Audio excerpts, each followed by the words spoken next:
Welcome, friends. Today, we're going to explore something that might seem a bit old-fashioned, but it's still quite useful. Writing a check.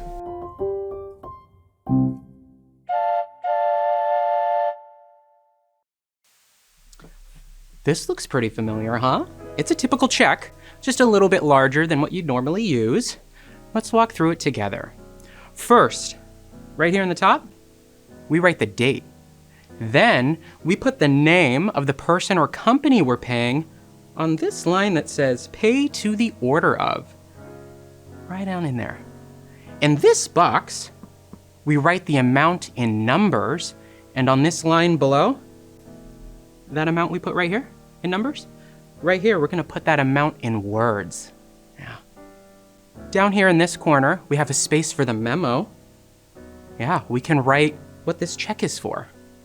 And finally, we sign our name on this line right here at the bottom. Now, you might be wondering, why do I need to know anything about checks in a world of digital currency?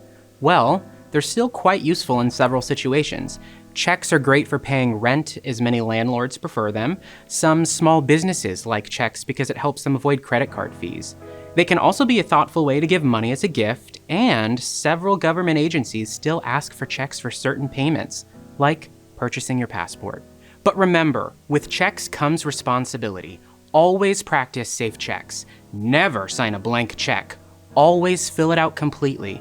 Use a pen that cannot be easily erased. And if there's extra space after writing the name or amount, check this out. You just draw a line. Understanding how to write a check and use it safely is an important part of managing your finances. If you ever have any questions about checks, or really any financial tool, don't hesitate to ask your bank. They're here to help you understand and manage your money as effectively as possible. Until next time, take care of yourselves, your finances, and remember to be kind to one another. Here's to making every dollar, or check, count in our financial neighborhood. Hey there, money-savvy viewers. Thanks for tuning in to the Cashologists, your one-stop shop for entertaining and informative personal finance discussion. We're all about making you financially savvy, and we've got plenty of exciting topics to help you achieve that. If you loved this video, please consider hitting that like button, subscribing to the channel, and telling your family and friends about us. Also, check us out on TikTok, Instagram, and Facebook for even more content. Thanks for watching, and we'll see you next time.